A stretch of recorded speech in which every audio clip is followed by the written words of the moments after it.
Managing Trustee of Vishwa Yuva Kendra. A brief about Mewar Institute I want to share. So Mewar Institute is a reputed and leading professional institute committed to impart quality education. It was established in year 1996 under the aegis of Mewar Education Society, Delhi. The vision of Mewar Institute is transforming the young generations in responsible, confident, professional, and self-reliant youth of the country. The objective of Mewar Institute is to empower youth for community service, social responsibility, environment responsibility, and make them learn gender equality and mutual respect for everyone. So today, as we all aware, today's topic is COVID-19, role of youth in response, resilience, and recovery. But it's obvious youth can play a great role in normalizing the situation. The youth are equally important amid COVID-19 and beyond. History is witnessing whether whenever there is an emergency situation or disaster situation, youth have always played an effective role.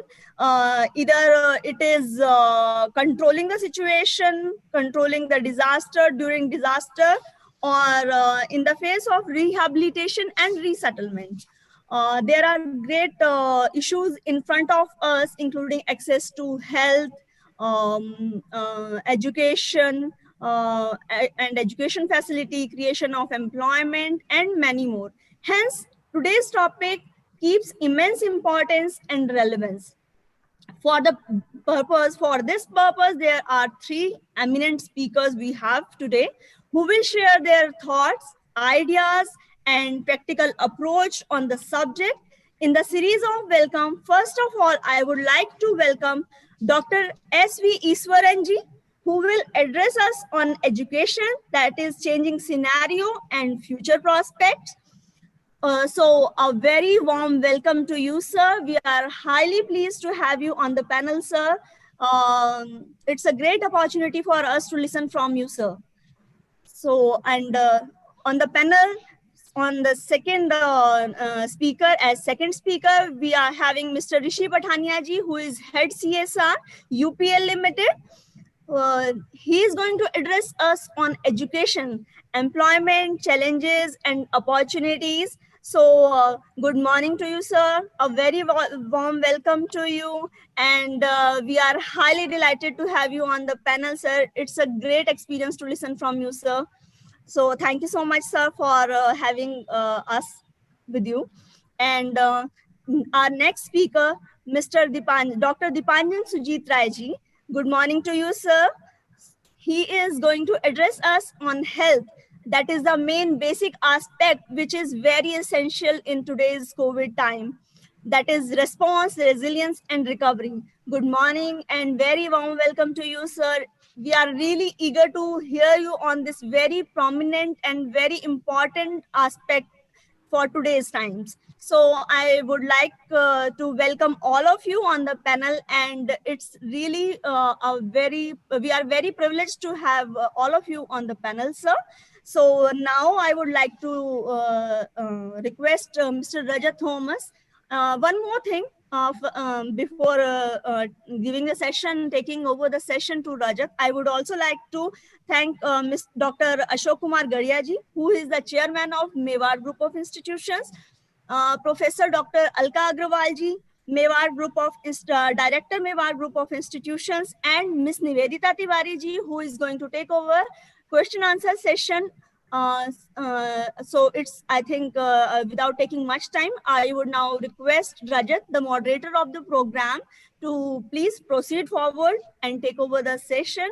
So over to you, Rajat. Please go ahead. Thank you so much, Mukta, I think, for a very clear objective and for the welcome note as well. Once again, a hearty good morning to all our eminent speakers of the day. I think as we see all three eminent speakers, they have all been associated with Vishwa Yuva Kendra for a long, long time. And they are always available for us, you know, and they always know that a lot of youngsters and NGOs will always need to be motivated by them. So once again, thanking all our eminent speakers to take out their precious time for us in this Rajat, webinar. yeah. Now your voice is. Yeah, am I clear? Yeah. Yeah. Please go ahead. So I would thank all our speakers once again. Before we head to our first speaker of the day, I would just want to make one or two announcements before we start our webinar. All the participants who are joining us, I would request, we have the chat box and we have the question and answer box in the Zoom webinar. I would request if any youth or NGOs who want to ask, any participants who want to ask any questions, they can put only their questions in the question and answer box, and we shall take up the important questions and we shall take it up in the question and answer box. And all your other comments and other chats, you can put it in the chat box. I would once again say all your questions in the question and answer box for clarity. So, we would be also sharing the various feedback link, this e-certificate link, and various other details on the chat box. So we request everybody to kindly be attentive. So thank you so much for the time. Now, heading to the first session of the day, we have our very first eminent speaker who has been part of VYK for many, many years. And he is none other than Dr. S.V. Ishwaran. Can we have Dr. Ishwaran's profile on the screen, please?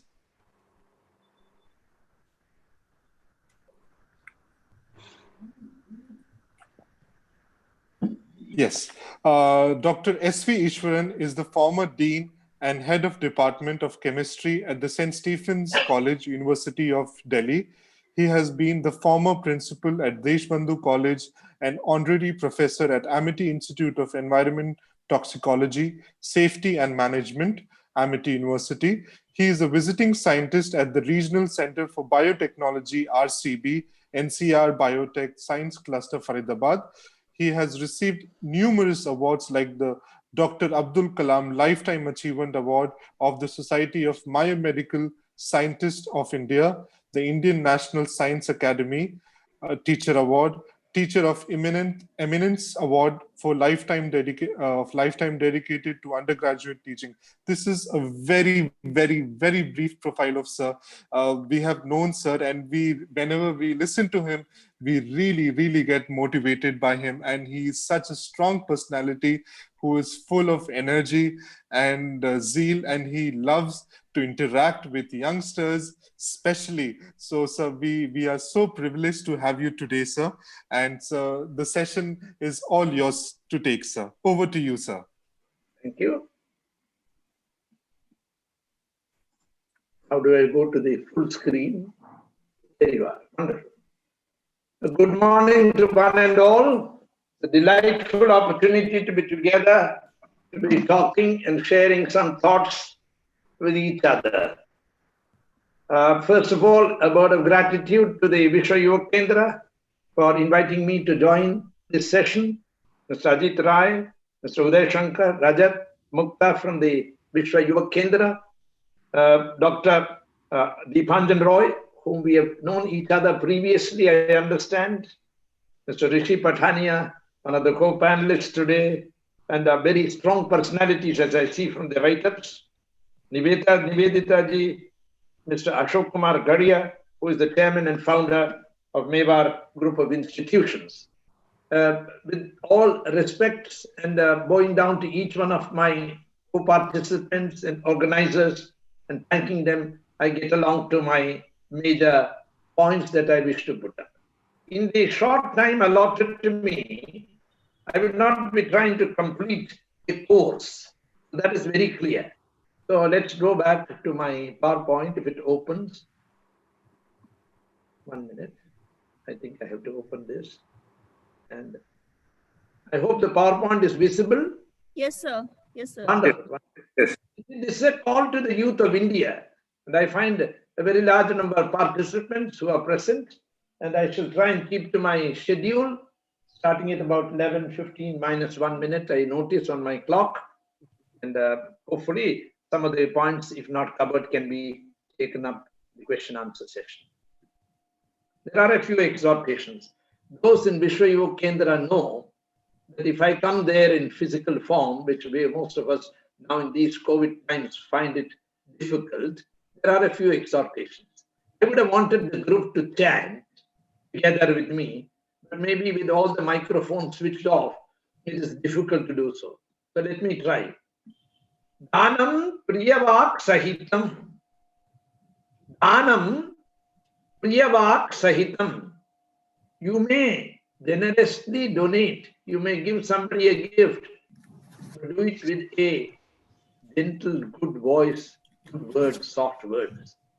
Dhanam priyavak sahitam. Your words must be kind and acceptable. Jnanam agarvam. Jnanam agarvam. You may be knowledgeable, but is that knowledge of yours tempered? Dhanam priyavak sahitam jnanam agarvam. I hope you are not proud about your knowledge. Knowledge without pride. Dhanam priyavak sahitam jnanam agarvam. Kshamanvitam shauryam. You may be very powerful. Are you prepared to forgive?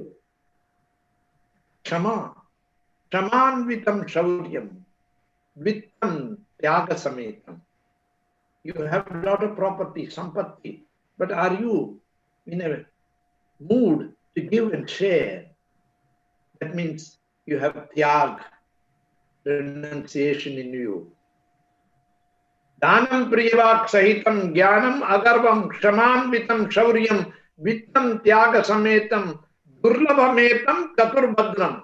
Very difficult to have all these four sets of qualities in one individual. If we can see such an individual, how wonderful it will be.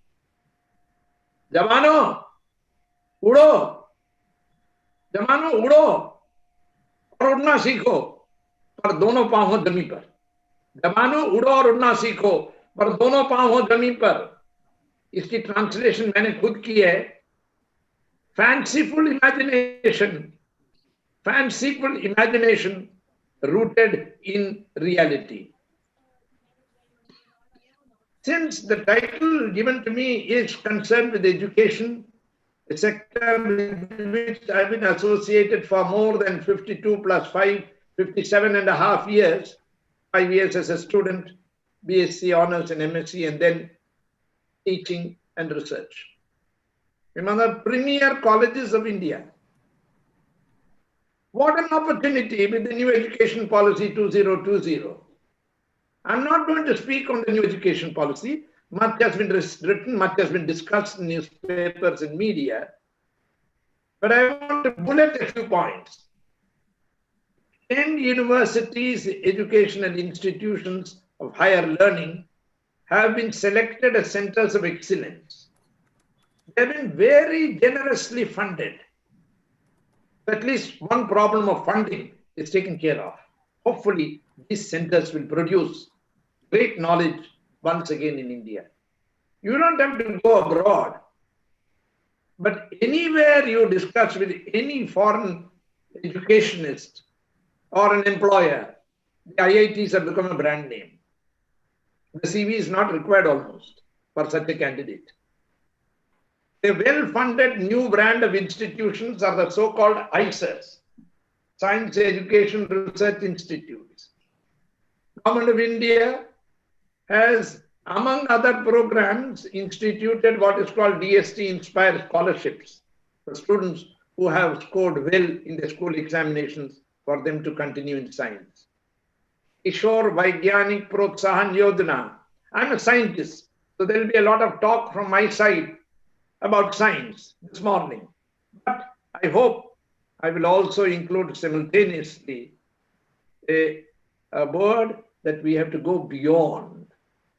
Recently we heard that 500 plus Indian scientists have been nominated or named in top 2% scientists of the world.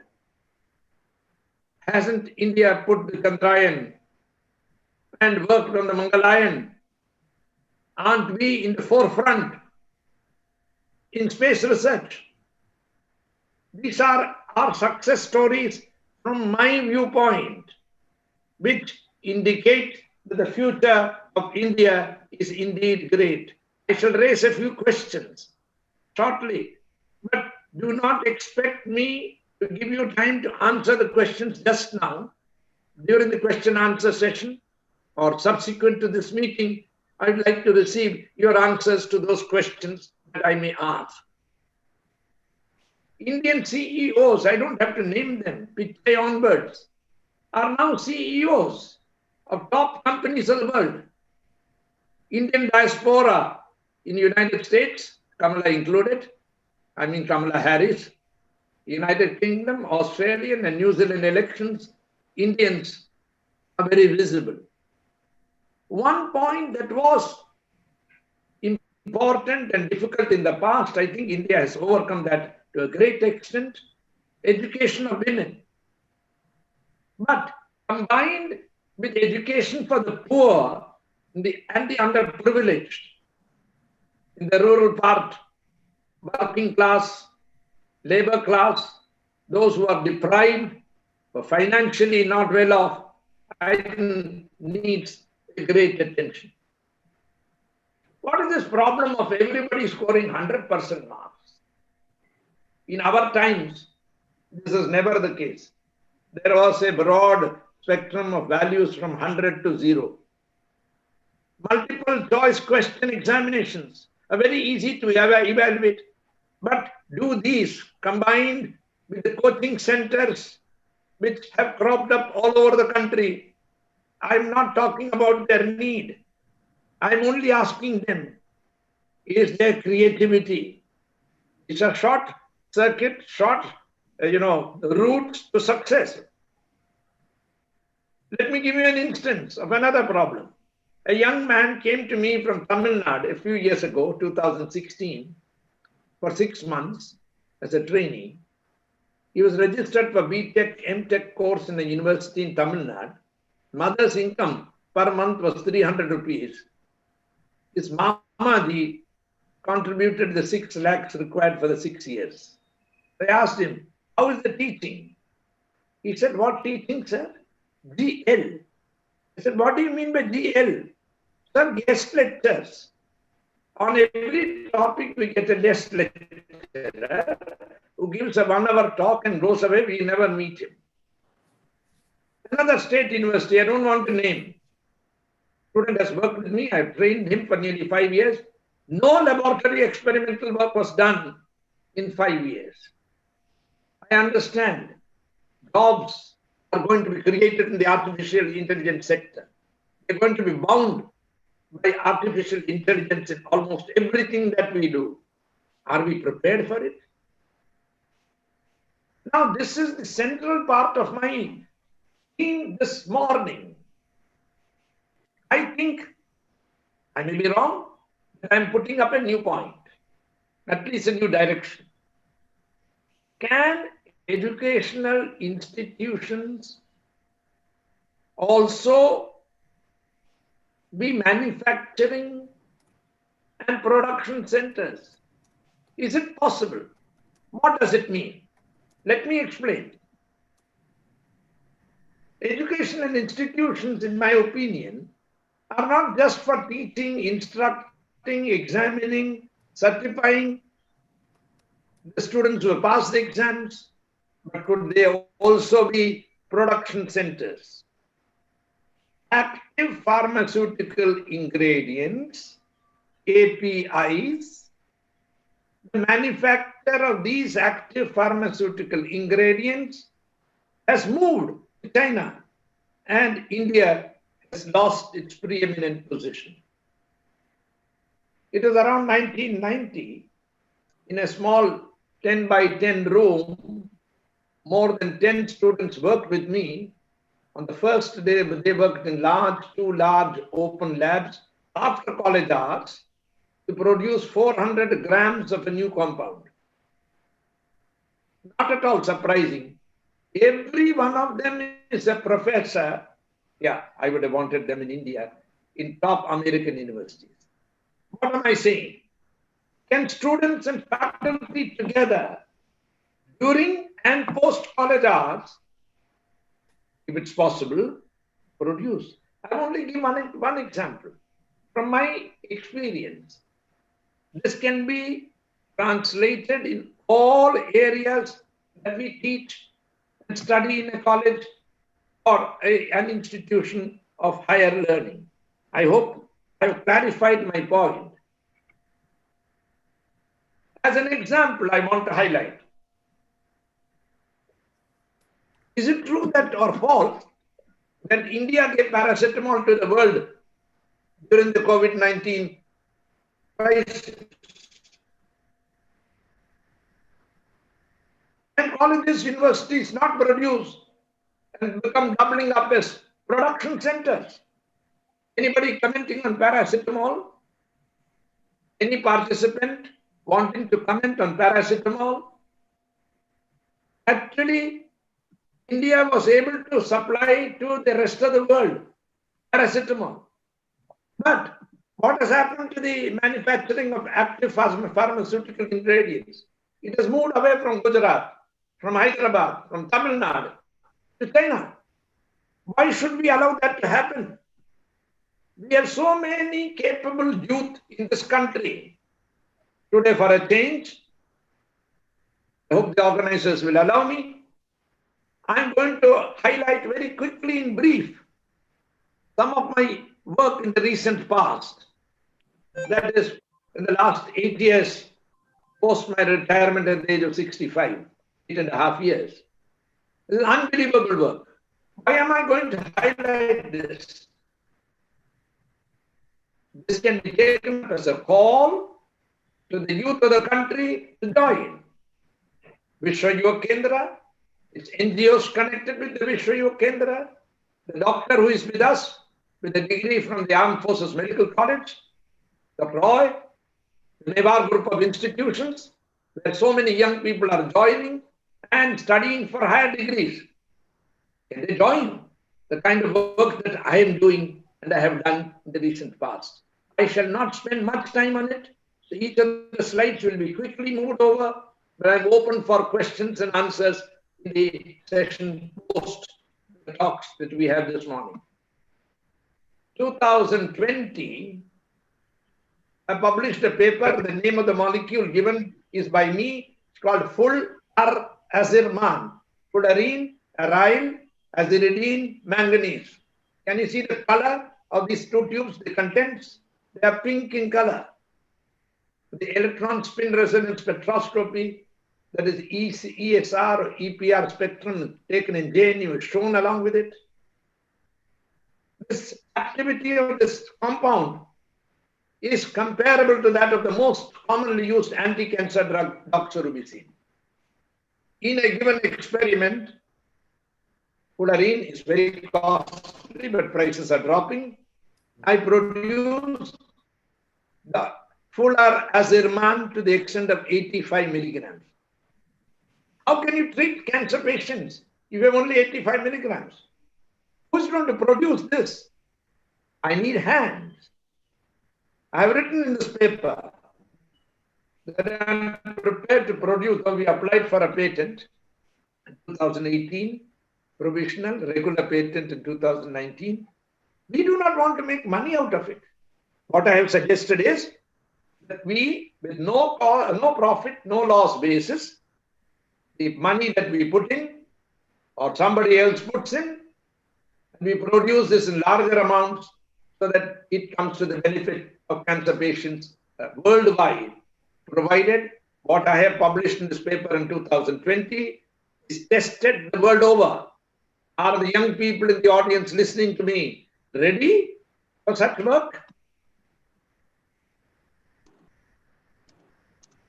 I'm still not very far from 2020, 2019, COVID-19. Nobody is talking about what I'm going to refer to, so dismiss my thoughts. Scientific American, the most highly reputed journal in the world, wrote about it in the March issue, synthetic vaccines. What is the problem with vaccines? The problem with vaccines, we know, they are not heat stable. The current ones that are being talked about need to be stored at minus 78 degrees, minus 28 degrees. Where do we have the facilities? Even in advanced countries, minus 78 degrees, refrigerators not easily available. Young people in the audience would do well in the next 6 months. I wish to make, I have not shown you the structure. The inner core of this is full of azirman, minus manganese. The outer core has sugars of a kind which the viruses like very much. But this is a chemist's made, shall we name it? Nano sugar ball. Can these serve as synthetic vaccines? Totally reproducible? Heat stable? They are not proteins, unlike the vaccines that we are talking about. I think in the next 6 months or so, with the help of one young man with me, I may be able to produce this and get it tested. If there are any young, capable young people in the audience like to discuss with me and join hands, or the institutions that are organizing today's meeting, they're all welcome. I am not here to make money. 1996, 2014, I named a new molecule called Viswamayin after the late Professor M.A. Vishwamitra of the Indian Institute of Science, Bangalore. This led me to discussing Motiabindi ki Utpatti, cataractogenesis, where I use modern mass spectrometry, cross-linking, study the proteins of the human eye, especially based on an alternative pioneering pathway from tryptophan that is present in the amino acid in our human body. Use bioinformatics to find out where the linking is taking place, which leads to the clouding of the human eye. 60% of the blindness in the world is because of such clouding, which leads to cataract, loss of vision. This is a very interesting slide. These are all talks of 1.5 to 2 hours each. Kerala, Tamil Nadu, you get cashew nut. On the left bottom, you see the cashew that we are used to. There is an oil that comes from this fruit containing phenols. I made in VSSC Tumba this polymer, printed microelectronic circuits, that means effectively made a microchip. Orange colored layer is something that has not been washed off. The purplish area, the coating of the polymer has been completely washed off after exposure to light and development. That means this is here, this is the bare area here. That means you can print circuits on silicon wafers, etch them and produce the microchip, make whatever gadgets you wish. This patent was granted to me and DRDO in 2010, Indian patent. Now come a few questions. These are directed especially towards the youth. You don't have to answer them. You may note that behind this, there is one man whose thoughts are highlighted in this particular slide. None other than Swami Vivekananda. In your life, have you met a really great person? He did. You know who? Ishwaran, sir. Want to just if I can just take a second, sir. Sir, sorry to interrupt. Sir, I just we just wanted, sir, if this detailed presentation we will share with the students, sir. If you can also, sir, focus on this changing scenario and prospects. Yes. About the digital aspects, sir, on how the youth can be part of this. If you can, sir, elaborate a little more on that, so in the education, sir, we will share this presentation with the youth, sir, so that they can have a detailed look at it. Yeah. So sorry, sir. Yeah. Thank you. The fact of the matter is, Rajat, thank you for that. Rajat, thank you so much for that. The fact of the matter is, this is part of my strategy, so I'll leave it behind. I want hands who come in and join. Now let's look at the question that's been raised by Rajat. The fact of the matter is, We have moved away from classical classroom teaching, where students are present physically inside classrooms. The teacher is right there in front. It's a dramatic change. Rajat and the audience may note that I am from a generation who started with Takti Salet. That means we had to paint at night our board and take it to the school on which we write and study and do the calculations. Today, there is hardly any educational institution where distance learning, online teaching is not the case.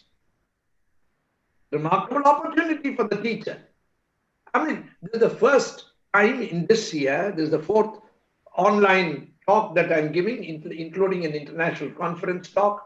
I talked to the students of Chandigarh DAV College, Girls College in Chandigarh. I didn't have to do this in the past. So what an opportunity. How quickly one learns. All my neighborhood children are all very busy in the morning for 3 hours.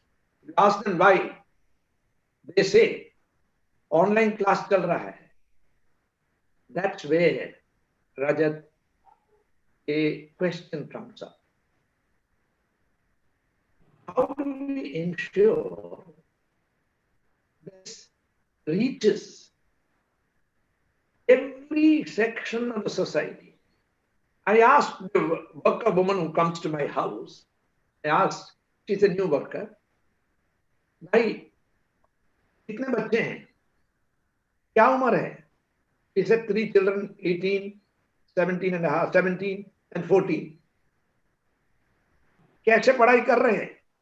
Online पढ़ाई कर रहे हैं. Now imagine a lady who is working for a small amount of money by doing odd work in different houses. How can she afford 3 different connections or one connection with multiple, viewing points?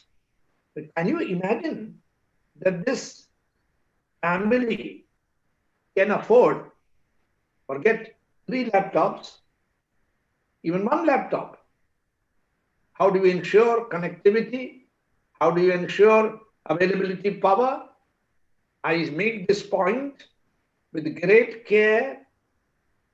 It is to be taken as a positive suggestion that we have to make special efforts to reach the underprivileged. And they have become very conscious that education opens the gate to all the possibilities of the world. If, as I was trying to say, a microchip is to be made in India, it involves all the aspects of microelectronics and, shall we say, patterning and the work leading to artificial intelligence and newer directions of data mining. How are we to ensure that every young person in different sections of society, the rich, the poor, the middle class, have equal access to this particular point?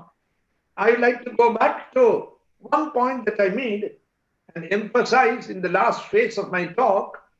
That is, can we make our institutions capable of teaching, training students in different skills, not only in the digital educational area, which has been given great emphasis by the current government, and rightly so, because, one minute, a very important part is to be played by the teachers.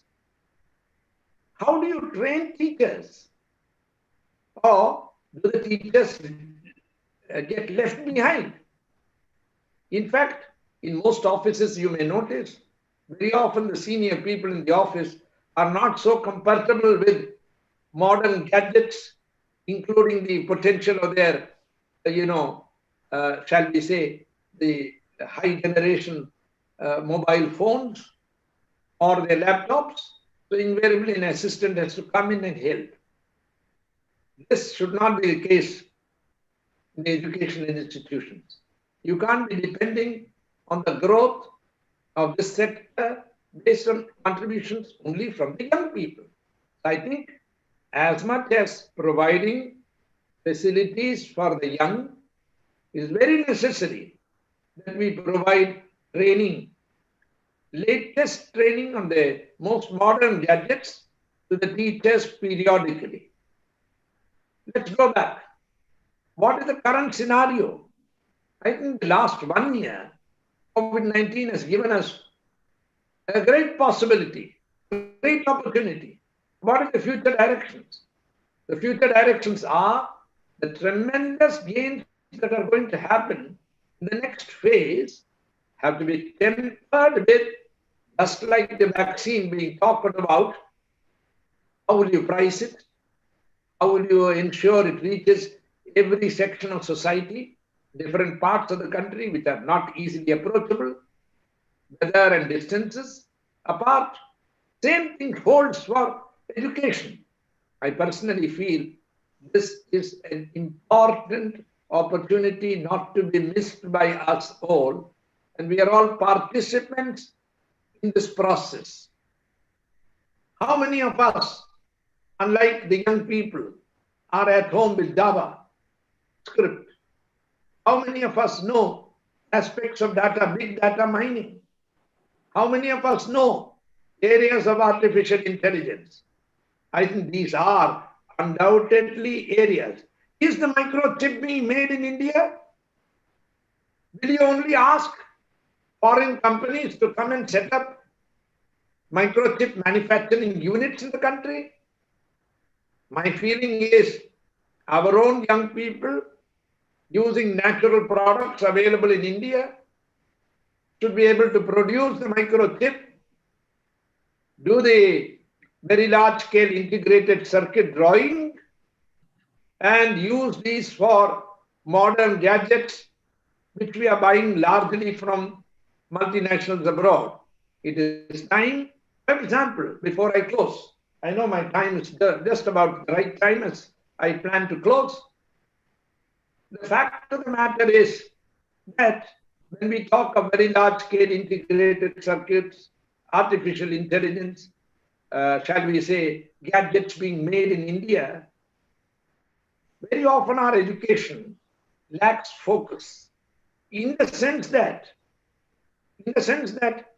our teaching, even when there was no online teaching alone, when we had our labs available to us, very often the labs in schools and colleges were merely decoration pieces.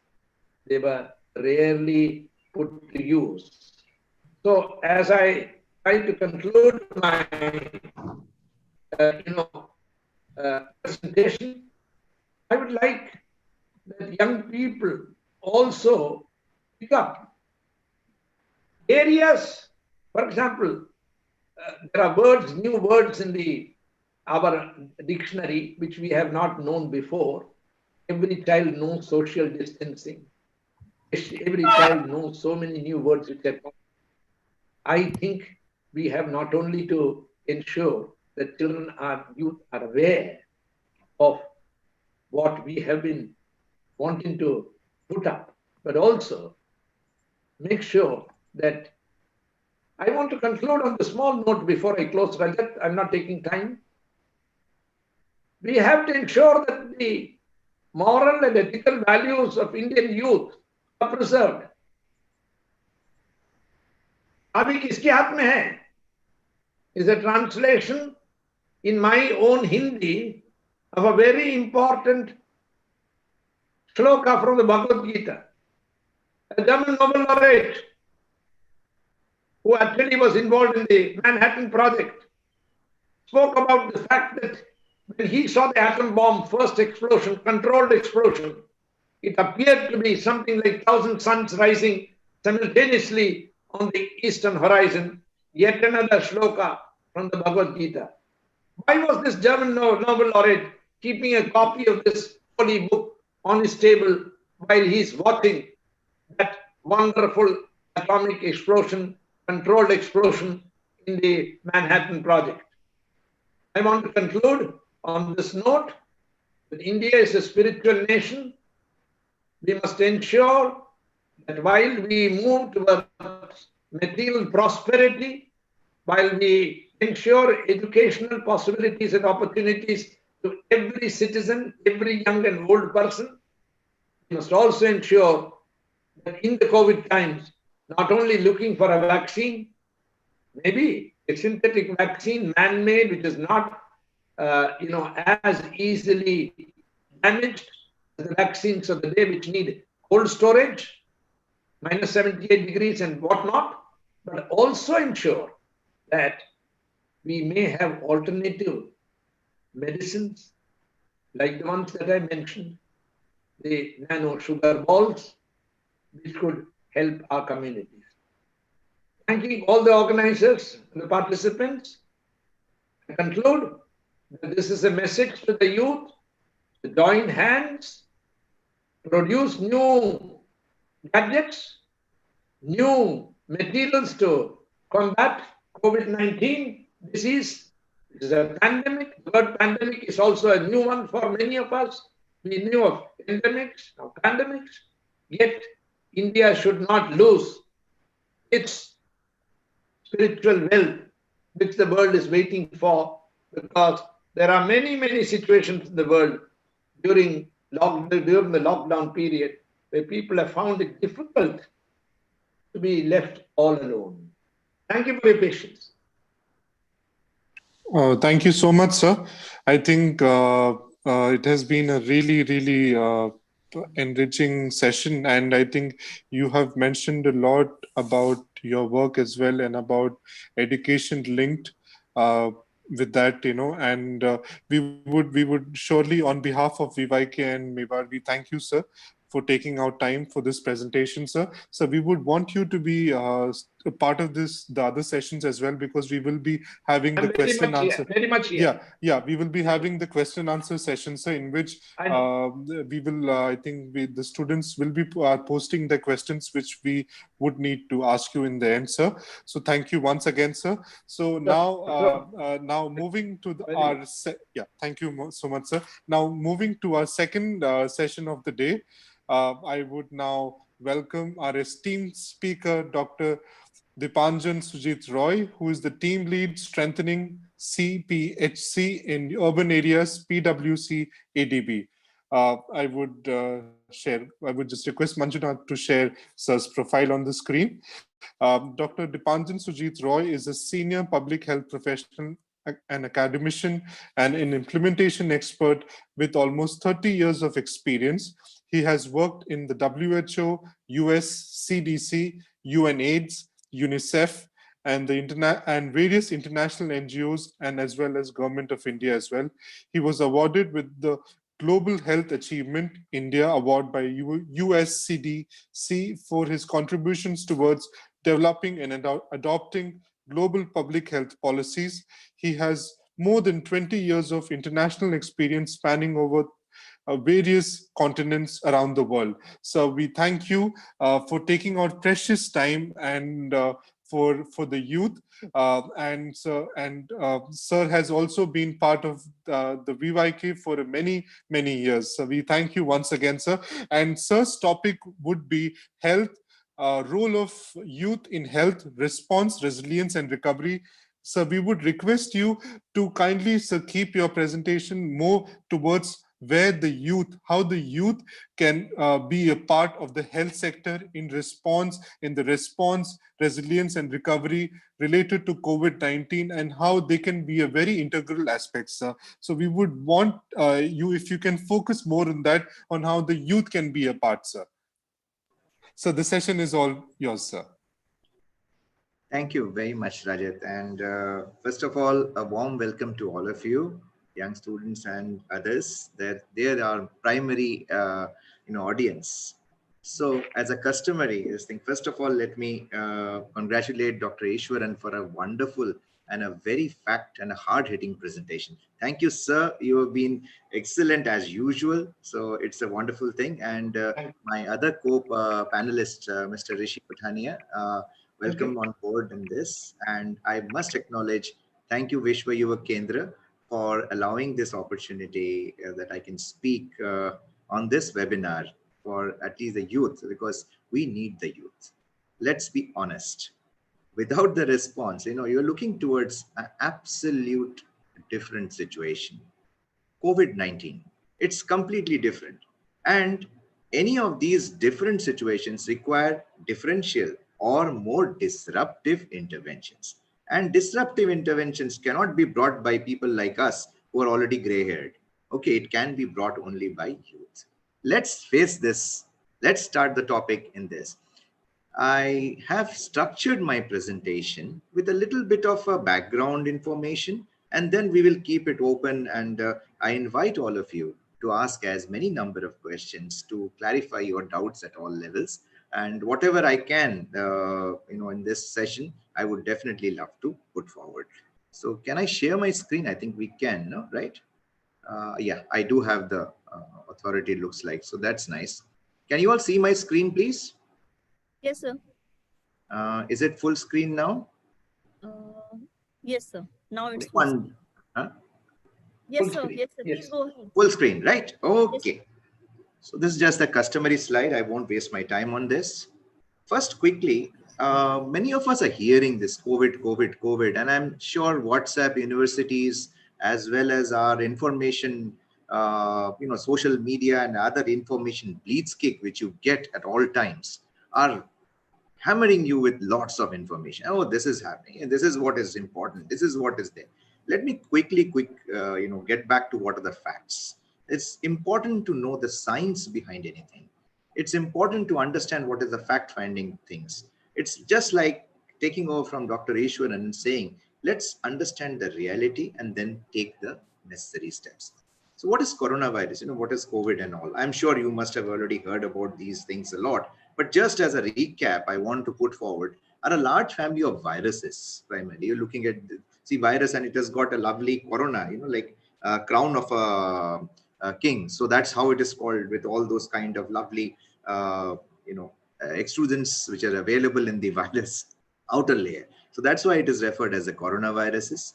Earlier, we had dealt with two of these so-called outbreaks. I'm putting it as outbreaks and epidemics and not really a pandemic.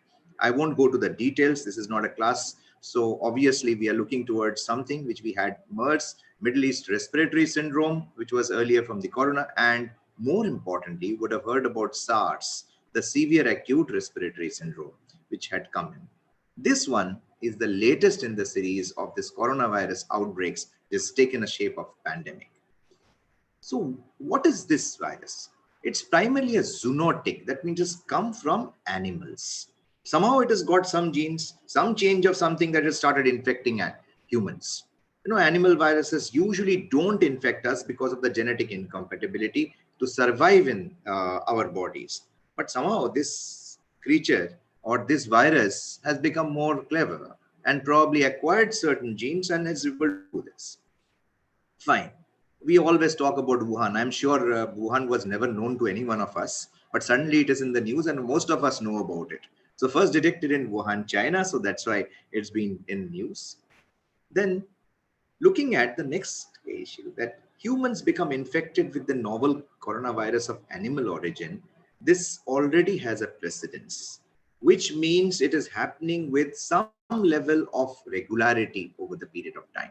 So definitely, when you're looking at contexts of this nature, that we are looking from either a corona or a SARS or anything of this nature, COVID-19 takes the cake. Why? Because there's something called as infectivity. Infectivity means if I get infected by COVID-19, am I able to transmit the infection to my fellow humans or fellow beings who are available here? Answer in COVID is very high. That means the rate of infectivity is very high. We use the technical term called rho, which is the infectivity. It is pretty high to the extent of about 4. What does this number mean? That is, if I am infected, in my period of infectivity, when I'm infectious, I am able to, on an average, infect about 4 people. So 1:4 ratio. There are, of course, the super spreaders, and you would have heard of a lot of other things. I'm not going to the details, but on average, if it is 4, it is pretty high. We are looking towards influenza. If you compare it with influenza, influenza only has 1.2. So thus, this is a very important virus. Let's look at the world situation as of yesterday. This is the latest, which you will find from the WHO website. There are about 60 million people who were infected with COVID-19. Many of them have recovered, and about 1.4 million deaths. This is huge. It's never happened like this, that a single virus has really caused. Even though the death rates, the case fatality, as we talk in epidemiology, is much lower. But yes, the numbers and the burden and the total people who are getting affected, even if it is 1%, is going to be high. So 1.4 million deaths, that's not a small number by any chance. What's the situation in India? We have approximately 9.2 million cases, okay, so which we have, or 92 lakh cases, as we say. So we are reaching towards a crore almost in this, 135,000 deaths, and you would be hearing lots, especially people in Delhi, you will be hearing, oh, there's a lot of pollution, a lot of new things happening. Around 45 to 65,000. The highest we reached was about 72,000 cases per day. So that's a very huge number. We are, by the way, ranked number 2 in the world, just behind United States. United States has got approximately 1 crore 12 million to 1 crore 12 lakhs, and we have got 92 lakhs. We're just behind them. So in a short while, we should be able to beat them in the number of cases because of the population ratio. The other thing which is commonly asked, and this is the youth must be aware. There are so many things, I see a lot of messages passed to me. You have A, B, C, D, you have got corona. If I could understand coronavirus so easily, and I could understand the symptoms, and I could diagnose somebody, I won't be spending millions of rupees, or crores of rupees on detection with RT-PCRs and your so many other rapid antigen tests and so on and so forth. Yes, these are some symptoms, but just look at the symptoms which are common symptoms. Cough, shortness of breath, breathing difficulties. Any asthmatic will have it. Fever. Anybody gets fever. You can get fever because of tuberculosis. You can get fever because of cancer. You can get fever because of influenza. You can get fever because of COVID-19. Doesn't give you any specificity on that. More severe cases have pneumonia. Of course, that's different. That's all part of the the infection which has come from bacteria or something else. And severe acute respiratory syndrome, which is shortness of breath and all. That happens in asthmatics all the time. There could be kidney failure. COVID-19 is not the cause of kidney failure, by the way. It is antecedent things that somebody had it, or it just helped or facilitated somebody to die. That's okay. And death is obviously, that's how the case fatality happens. So in specific words, there are no specific symptoms. Many of my patients come and tell me, oh, I don't get smell, so I must be having COVID-19. And you see, and I will always tell, and this is our Indian way of putting things through. We don't require evidence. We just need anecdotal evidence. What is the anecdotal evidence? I know one patient who had COVID-19, and that person didn't have the sense of smell. So I am 100% sure that COVID-19, the most important symptom is loss of smell. I'm sorry. We're a nation of 1.3 billion. I need statistical evidence. I need scientific evidence. I need certain things before you say. But we don't seem to believe that. We believe whatever anybody says. We are a nation which puts in. So youth, I implore upon you not to be taken up by such things. Ask for evidence. Ask the right questions. Ask for things which is happening. Go to the correct websites. Go to look at the things to get the correct information. That is most important. The response and the resilience will only happen when you start reasoning. It cannot happen if you are a mute spectator. So that is the most important message I want to put forward here. Though a constellation of such symptoms will give you a chance that you might be having COVID, then you go for a test and you can always be diagnosed on that context. Next comes is, how is COVID-19 spread? Frankly speaking, if you ask us, there's somebody says it's through droplet infection, within a span of 6 feet or something, 6.5 feet, or maybe 10 feet. If I sneeze on you, you will probably get COVID. Yes, it's a possibility because of droplet infection.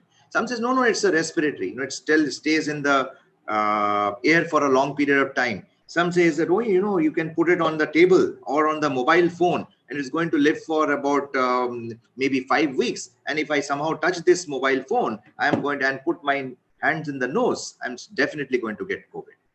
It's totally unclear. So what we do because of this fear psychosis, start getting every time we are using a sanitizer. In the lift, I have seen people using toothpicks. Everybody has a different connotation of doing certain things. Everybody feels that if I do this, and the best part is the way it can be stopped. And I just take a minute here primarily, that way it can be stopped by using a simple mask, if I may show you here in simpler ways, is usually not done. You know how it is done? Most of the people who are getting COVID, I can't breathe. So I'm wearing the mask.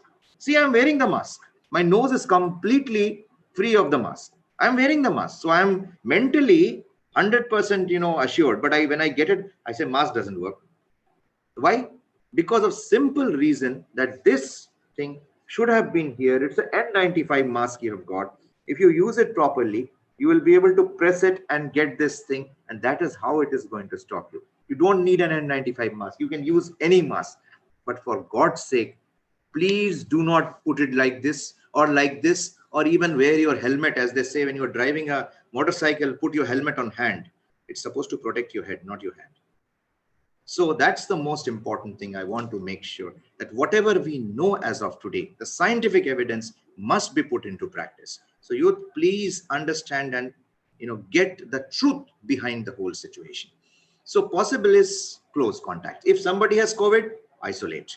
That's the best thing we know with any respiratory infection. It will help you to protect from TB. It will help you to protect from influenza. It will definitely help you to protect from COVID. So that's most important. And close contact with animals. This was what we were saying, but fortunately, this virus which has mutated and started infecting the humans doesn't seem to be infecting the animals anymore. You gain something, you lose something. So fair enough. We are absolutely happy with that part of it. So this is the current truth and what we have mentioned. This is WHO's certified slide, which I use many times for any of these presentations. Large airborne infection exposure within 1.5 meters and large droplets, which we know. Incubation period is speculated up to 14 days. So we currently say it is up to 14 days, though we have a range from 9 days to 22 days as of now. Then the next very important question will be there. Okay, is there a vaccine? I'm sure you are being bombarded through all those media channels everywhere in the news. Either they have a debates or they have vaccine debates, right? So when we look into it, is there a vaccine available? Please understand, when a disease is new, there is no vaccine available till one is developed. It may take several months. Now we are already way, started from this early part of the year. We have already 12 months into this. We are trying to expedite the development of the vaccine by using early use methods. That means not going through a full scale trials and everything, limited trials and starting it off. Why we are doing this? Because we have quite a bit of expertise with different vaccines. We now understand with computers and other things, simulation exercises, that so and so vaccine may be killing. See, the only worry about vaccine is, one is the efficacy. Yes, you will be able to, how many people it is going to protect if you actually get a vaccine, either a shot or a flu or a nasal spray, whatever it could be. How many people you are protecting? And the second part will be, how many people may die because of the vaccine? We want to keep the people dying of the vaccine, so-called the adverse effect of the vaccine, lower and the efficacy rates higher. So we are on the process of doing that. And as of now, we have 4 candidate vaccines, which are just round the corner, we can say.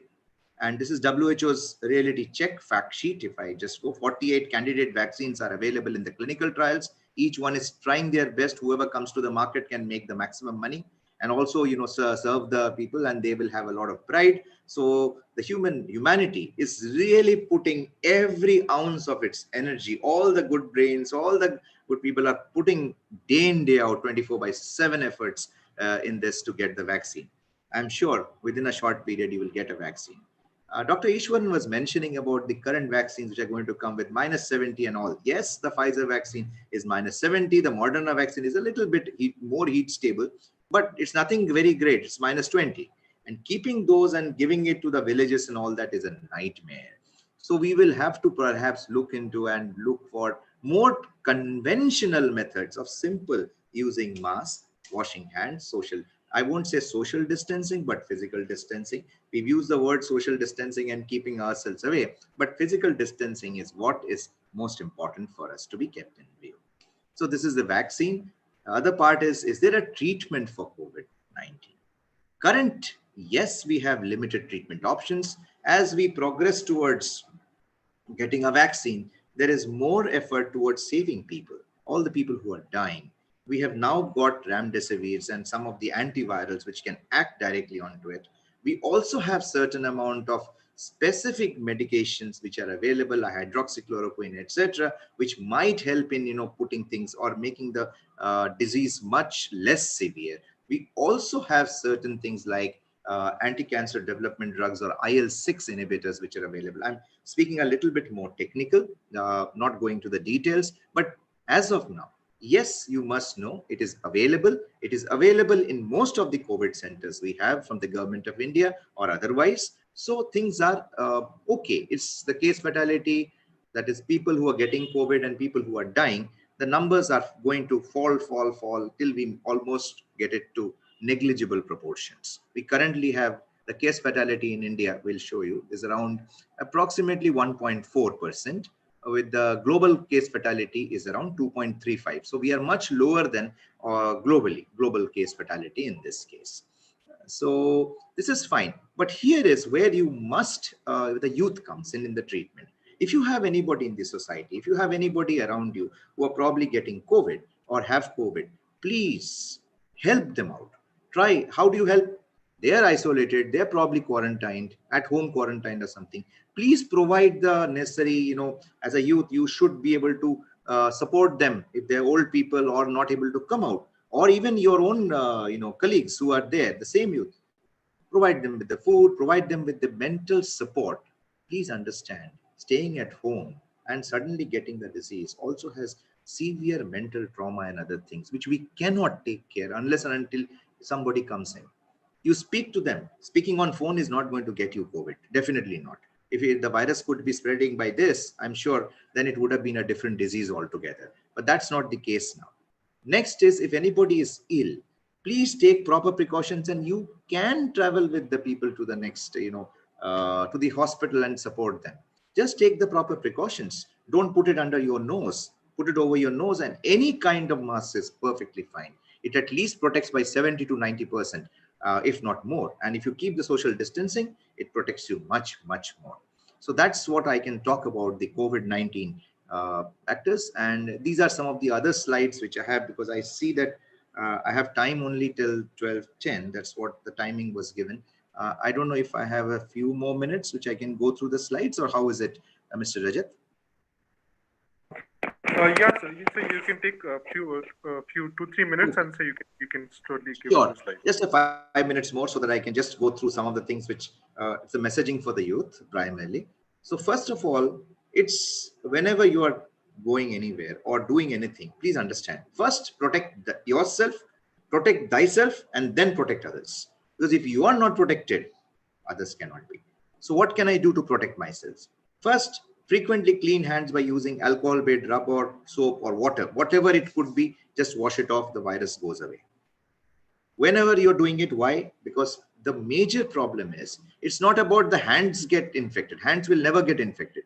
You're using the hands and you're going to inadvertently, somewhere, and when things happen in this, and it's a bad time, you will probably put your hand with the coronavirus inside your nose. And that's where it starts getting affected and everything else. So that is more important why you are doing it. When you're coughing or sneezing, please, if you do not even having suddenly you get a sneeze, cover it with your elbows, and that will be fine. And if you're using a tissue, please throw it off immediately. So these are most important factors which you look at for protecting yourself. Okay. And then you're looking towards your safe food practices. See, some of the things we have been mentioning is sick animals and animals died of disease should not be eaten. That's more important. Why we have been saying is there are certain places which people started taking this, sick animals and others also in this. And in our country, it's quite common that sometimes people cannot afford, specifically in the lower strata of in our country. So that is, it doesn't really cause COVID, but anything which is going to make your immunity lower is going to facilitate COVID, and COVID will be much more. So that is where we're looking towards this. And different chopping boards protect others from getting sick, and practice food safety. Take good quality food and fresh food, hot food, as we say. Don't take too much which can be there, because initial Wuhan and also from the Western world, what we have known from US, United States of America, as well as the Scandinavian countries, the virus does survive in minus temperatures for quite a bit of time. So those have been results of these. But eating it doesn't really cause the COVID, because it has to go through the respiratory part of it. Otherwise, it will not cause. But you never know. When we touch it, we take it. When we take raw things and others, there may be viruses, and we have inadvertently put it on the nose or the mouth, and it has gone. It stayed in the mouth long enough to get attached to the mucosal membranes and so on and so forth. So live markets, when you're visiting, please make sure you are always wearing a mask. Not only live markets. My context is anywhere where there's a crowd, avoid the first place. If not, if you cannot avoid, you have to go for your work or some other thing, please take proper precautions and simple precautions. It doesn't cost you a fortune. A mask doesn't cost you a fortune. So that's more important in this context. And traveling, if you have to travel only when it's necessary. And that's how we are doing webinars and not coming and giving you lectures in this, because of the congregation and people, because we never know how whoever has got it or somebody might have got it. So stay healthy while traveling. Coughing, sneezing, the same thing. Avoid travel if you have fever and cough. Please do not take this, and take medical attention as soon as you get it. The government of India, through ICMR guidelines and everything, each state has put in their helplines, and they're very, very friendly. Frankly, I haven't seen a response like this from a long period of time as far as government. There may be some, this thing we can always say, even the moon, the diamond is got some flaws. The flawless diamond may have flaws. That's fine. But in a large country like India, the response which has been there in COVID has been exemplary. So that's one thing which I can say. And so stay healthy while traveling, eat well-cooked food. And if you are traveling by air anytime, please make sure you're not having any of these symptoms which we have mentioned. Not only because of COVID factor, but also influenza will spread the same way. Tuberculosis does spread the same way in a more controlled environment for that matter. Nothing to worry about pets right now. Absolutely nothing to worry about. I have seen some people throwing their dogs and cats and other things out in the road when the COVID came in. Somebody said the dogs are the carriers and all. It's nothing. Not in India at all. Absolutely nothing to worry about. Okay. So, and please note, it affects everybody. Why we are worried about the older folks is because of the sequelae or the severity of the disease. Otherwise, nothing. Everybody is equally susceptible. This has no resistance. Let me tell you, this has no resistance. And in the same lines, let me also clear another myth which is there, that if I get COVID now, I will not get a COVID another. See, the resistance is short-lived. It's not very long-lived. So you can get multiple COVIDs. We've had plenty of cases in the healthcare workers, which we know. Some of them got it initial days, and after about third, because the virus is also mutating. So really difficult to predict that it's the same virus which is causing this thing or another mutated variety, a little bit of, ACTG mutation which has happened. So it causes some level of reinfectivity also in this. Antibiotics, are they effective? Definitely not. The antibiotics are against bacteria, protozoa and others, and not against the viruses. So antibiotics are not. We have antivirals and other specific medication which are available. As of now, there is no specific recommendations by WHO, though ICMR does have a protocol how to treat with hydroxychloroquine, doxycycline and dexamethasone, etc., and so on and so forth. But definitely no specific medication. We use remdesivir, we use famciclovir, we use some of these virs These are all antiviral medication. Those are there, but not really much. In conclusion, I just want to reiterate what we have mentioned and implore upon you to take this message more and more people and practice what you need to do for the better of the nation. This is a new strain of family of coronaviruses that can infect humans, transmitted infected persons to other via close contact, and infected animals to man. That is secondary. Symptoms may range from a constellation which is inseparable from a common cold or a flu or even a tuberculosis infection. Treatment is mostly symptomatic and almost all infected will recover. We have a very high recovery rate, very, very high recovery rate. Just practice simple barriers and simple concepts and you will be able to take care of this. Just an acknowledgement which I took the slides from, and that's all what I wanted to take up. Thank you very much for patiently hearing, and over back to you, Rajat, for this. Thank you so much. Thank you so much, sir. Thank you so much. I think it was a very, very clear presentation that we had, sir, from you. And we had all the points that you had shared were very, very important. And I think it is very useful for the youth. And it is very important to get such information from such a senior practitioner and from a senior health specialist like you. We, on behalf of Vishwa Yuva Kendra and Mewar University, we thank you once again, sir, for your precious time. Thank you. Thank you so much, sir. So now we are moving to the final and the last session of our webinar.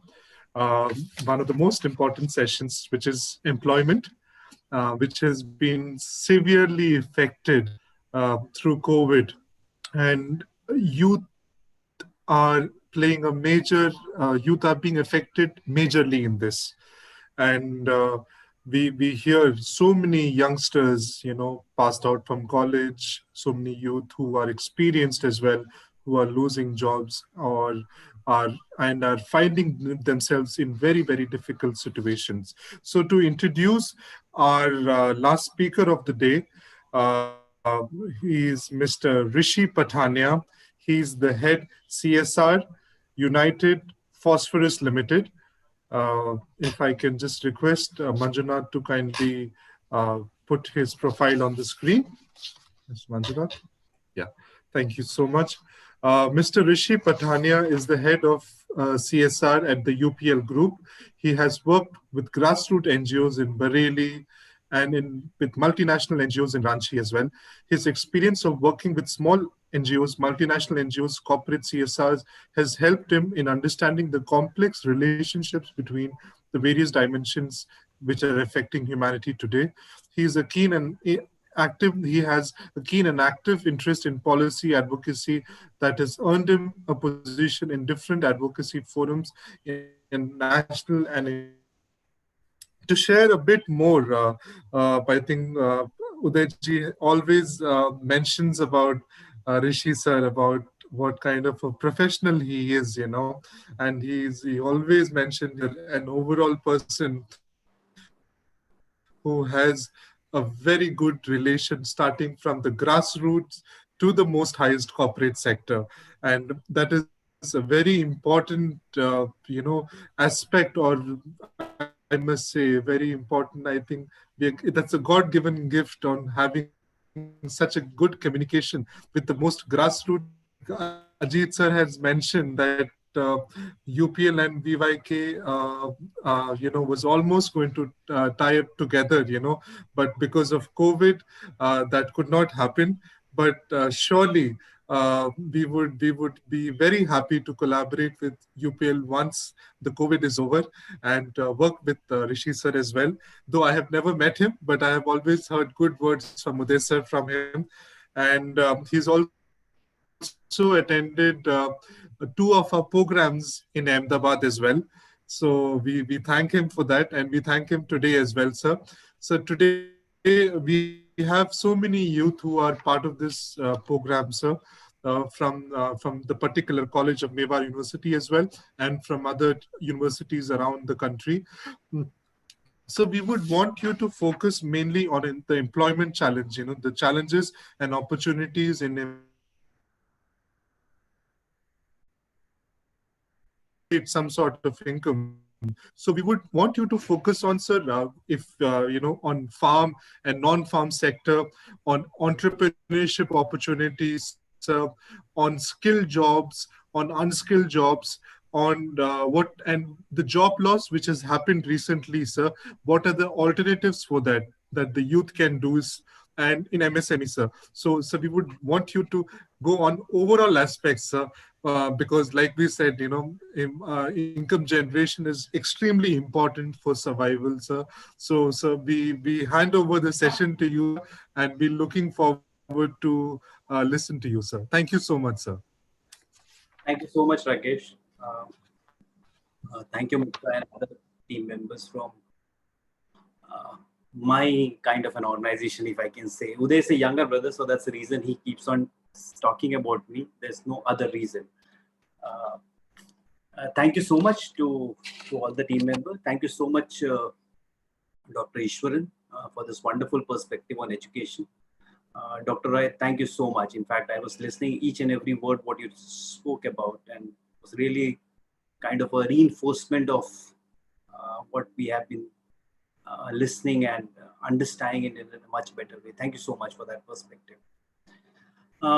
It's a little bit of a challenge for me to speak about the employment opportunities, because I think if you have first two speakers who are highly scientific and evidence-based, and all of a sudden I am coming in with a social perspective, which is more of a perception as well as some data which is there in the social domain. But I'll try to do a justice of bringing in this perspective for the youth. One confession to start with. Actually, I'm from a CSR domain, so my initial homework was around the impact on employment from a community perspective. But then I realized that the target audience for this workshop is youth.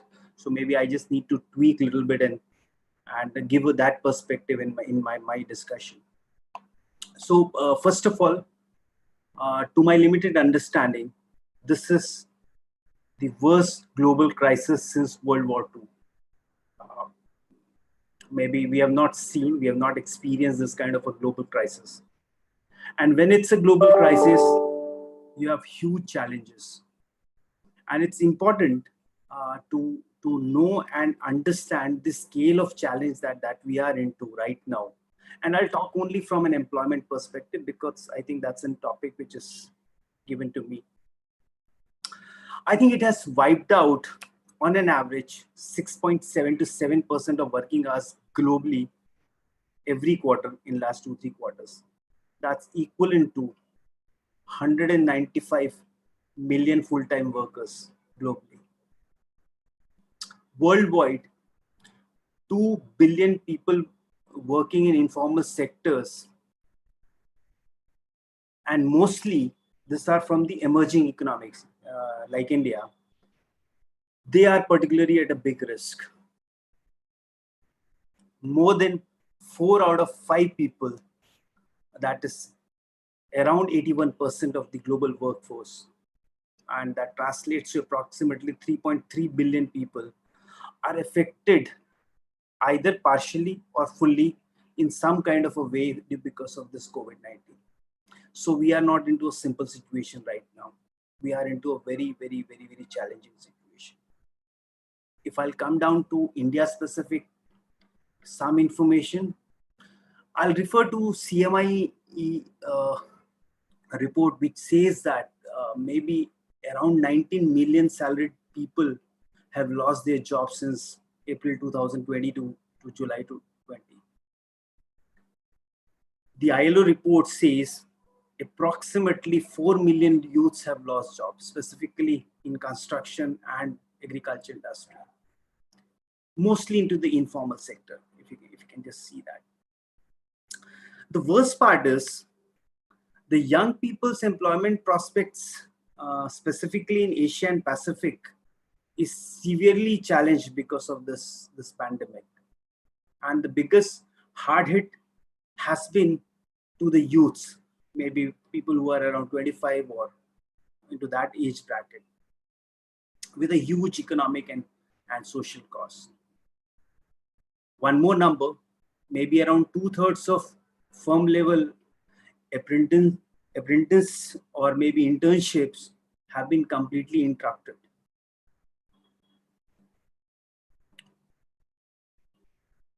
Challenge is not only at no job. I think the challenge with present youth is also that they can be branded as a lockdown generation, as Sir was saying in the Ishwaran Sir was saying in the academic perspective, that just going with an objective test and not coming to a level which is required, which others have faced. So maybe that also is a risk. Also, we are into a bigger risk in India because youths are primarily into 4 sectors which have got majorly impacted. These are primarily wholesale and retail, and maybe trade and repair as the first, manufacturing, rental and business services, accommodation and food services, in bracket the hospitality segment. So this is the segment which employs approximately 10 crore people, which has majorly impacted, which got majorly impacted. Also, the young women who represent maybe into 2/3 of this sectors has again been impacted more badly. Why I'm talking about so much of negativity? These are the challenges. We really need to keep a sight on them. We really need to keep an eye on it. We really need to understand this is what it is, and this is a situation where we are into right now, and we have to come out of this.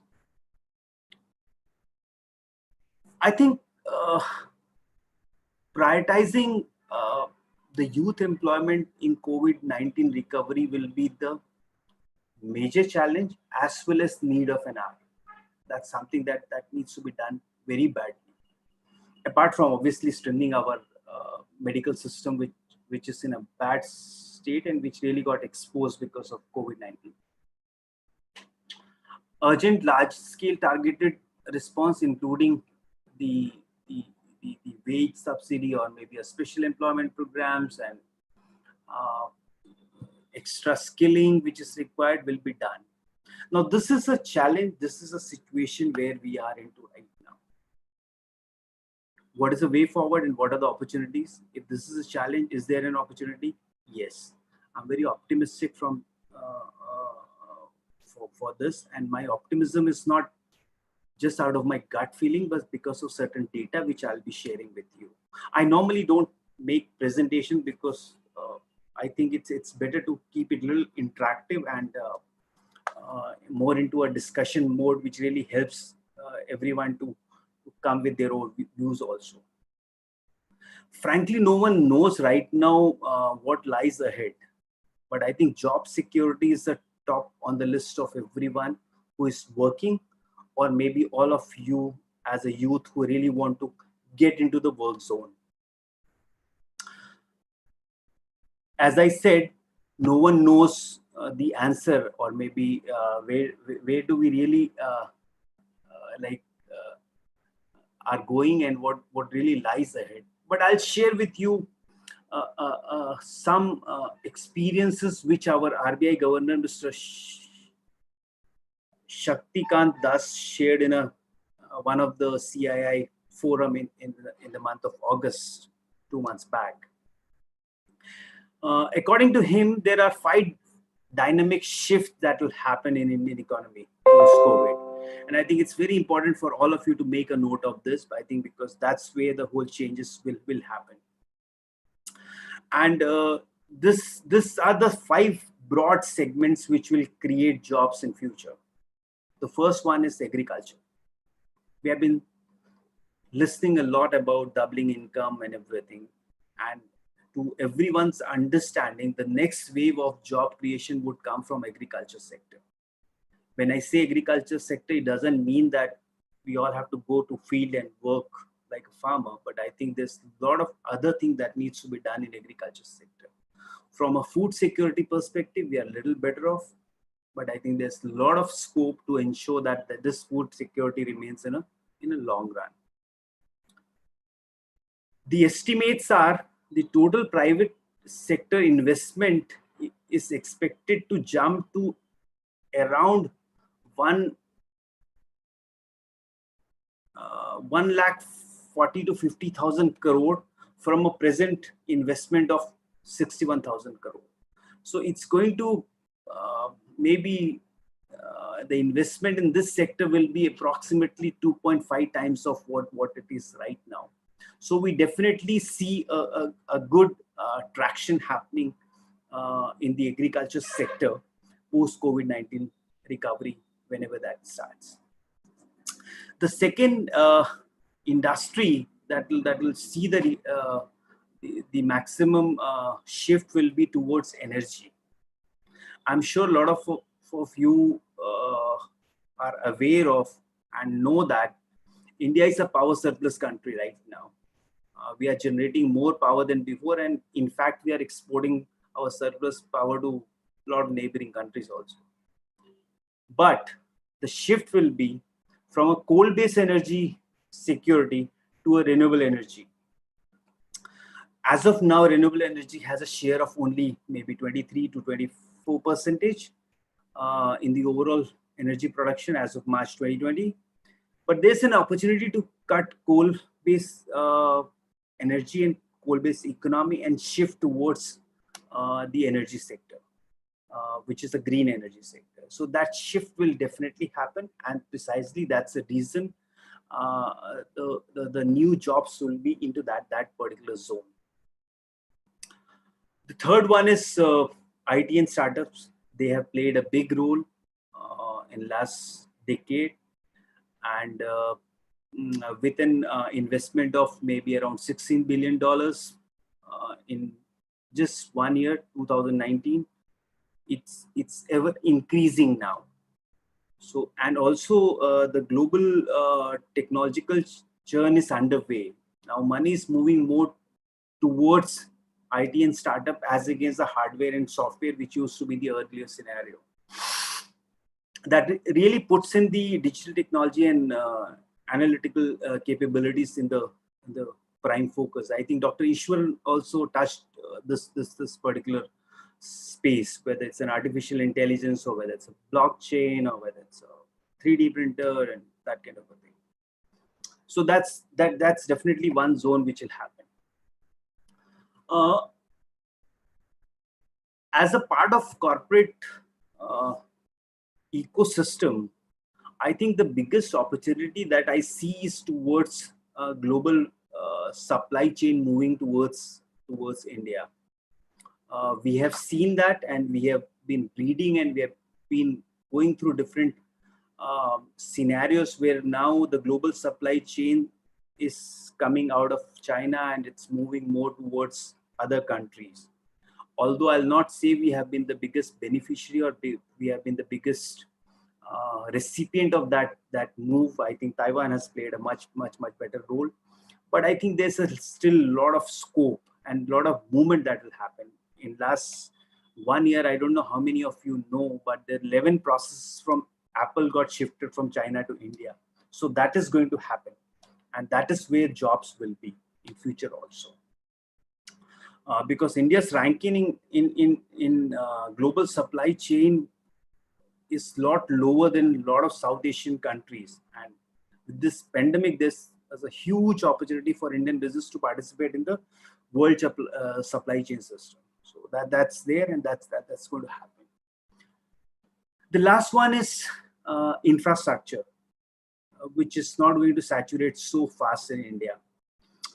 Despite rapid construction of whether metros or roads or maybe express highways, Bombay, Nagpur, other highways coming in. Yesterday there was one which got approved, the Ganga project in UP. This all will create a special corridors also, which will have a force multiplier effect in the construction. So it will again have a lot of employment around this area. just to close with my thought process, these are the 5 sectors which will have a huge movement from a employment perspective and an opportunity perspective also. We have to continuously remind ourselves of the fact that Indian workforce has been the most hardworking and innovative. We definitely find a way. So we have to just keep on that part. Global pandemic may be a big challenge for a lot of European countries as well as maybe American continent, but I think it's an opportunity also for us from an employment perspective. We have to continuously keep that in mind because there's a lot of shift that will happen, and if we are better prepared, I think it really is going to help us. But how will this help us? We have to keep 3 things in mind. One is, how is the complete ecosystem moving and where is the ecosystem going on right now? From a youth perspective, you have to continuously be aware that the world is moving more towards a gig economy, and remote workers are catalyzing the work for future. That's a fact that has come to our table now. We have been speaking about it for 10 years. We have been knowing this fact, but it has come to us in last 1 year. Gig economy is here to stay. The remote work and maybe temporary work is here to stay, and it's going to be part of our life. From an organization perspective, I think the complete focus will shift towards soft skills and mental health. I think it's very important that all of youth learn how do they really communicate and collaborate in new normal. I think in my earlier avatar, I would have just landed up at VYK and had a cup of tea with Uday and other colleagues. That would have been very good, and we would have communicated. But I think now I have to learn a mechanism. How do I remain connected without having that personal touch with me? It's really a different ball game, because I know Uday and other colleagues at VYK from an earlier my stint also. So there's a kind of an closeness. So there's a kind of, but I think we really have to learn how do we build that through this digital mechanism. So that's where the whole new soft skill will come into picture. How you are mentally tough to handle back-to-back meetings, different time zone meetings, that's the reality now. We have to be ready with that. And the last one, I think I talked about the ecosystem, I talked about the organization. The last piece is the individual. How do you really remain agile and nimble to adjust the dynamic working hours? How can you quickly change? I think agility, at one point of time when I started my corporate career, the agility word was more around organization. How agile is organization to adapt to changes and to different market situation? I think now that has come to an individual level where as an employee, we are expected to be agile. Big challenge, big challenge. I'm a CSR professional, but I'm expected to do sustainability. I'm expected to do corporate affairs. I'm expected to do some HR work. In fact, what I'm speaking today is something related to HR, but I'm doing that. So that's an agility of a corporate employee also. That's something that you'll have to learn and you'll have to adapt to.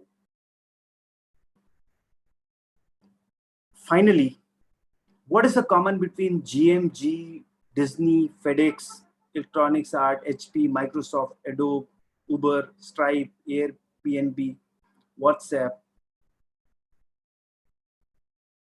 All these companies were started during depression or some kind of a economic meltdown. So if we are into a challenge stage, we really have an opportunity also. We'll have to continuously remind ourselves about that. My final message to all of you as a youth and as a future of country, this is a difficult phase. As I said, this is the most difficult stage for mankind after World War II. So you'll have to remain engaged and productive. Maybe It's a time that you dig a few things, but remain engaged. Learn new things. Even if it's a cost of money, but if you get an opportunity, skill yourself. Be ready for the future. Don't get demotivated and get into a shelf where you can't come out. You have to continuously remain engaged, continuously make your skills, continuously keep on working so that you are ready when time comes in. That's from my side. I thought I'll just keep it a little short and focused, but I'll be very happy to reply to any question that you have related to employments and from a youth perspective. Thank you so much. Thanks for your listening. Thank you, sir. Thank you so much, Rishi sir. I think it was a very detailed presentation, and I think you have taken most of the aspects that are related with the youth and how the youth can see at alternative sources of employment as well. So we thank you once again, sir, for taking our time on behalf of Vishwa Yuva Kendra and Mewar University. We thank you, sir. And now we move to the important part of the session, which is the question and answer session. So I would request Ms. Nivedita Tiwari, Assistant Professor, B at Mewar Group of Institutions, to take up some questions to our speakers. Yeah. Thank you, Mukta ma'am and Rajat Thomas, sir. A warm afternoon to all the dignitaries and guests. I, Nivedita Tiwari, is going to conduct the question hour session. And before I start with the question, firstly, I would like to thank all the eminent guest speakers of the day, Dr. S.V. Ishwaran, ex-Dean St. Stephen's College, Dr. Deepanjan Sujit Roy, Team Lead, Strengthening CPHC in Urban Areas, Mr. Rishi Pathania, Head CSR United Phosphorus Limited. Now we shall proceed towards the question hour session. The audience is welcome to put forward their queries to the panel of our esteemed speakers. So, sir, the first question is to Dr. S.V. Ishwaran, sir. And the question is, sir, due to the unavailability of gadgets and internet connectivity, the major problem in rural areas is that they don't get a proper connectivity. So how can we improve their education quality through online mode during this COVID-19? Sir, please. Most pertinent question. As I also pointed out in my presentation, that how do we expect, even in the urban areas, the poorer people to have connectivity? When we move out of the cities, the connectivity is once again a major problem. The government of India has made one very positive change. I was watching. There are many TV channels where educational material is being broadcast and telecast. It's not one channel, Gyan Darshan, channels. So, but I find that they're not interactive. What is the difference between a pre-COVID, post-COVID situation is that we were taking for granted that our teachers are there and we can go and personally ask them in the classroom during the class or during the school hours or subsequently. Now today, it is very difficult for one to contact a teacher on the basis of our past experience. One answer to the question is, if we can make that television channels, so many of them which have been provided free, and I'm not saying that television and electricity is available in rural areas and distant places 24 hours, but there's a great improvement. Maybe that's one way of doing this, other than through mobiles or through laptops or PCs, which are not easy for everybody to access. I don't know how the question, whether the answer is satisfactory to the question.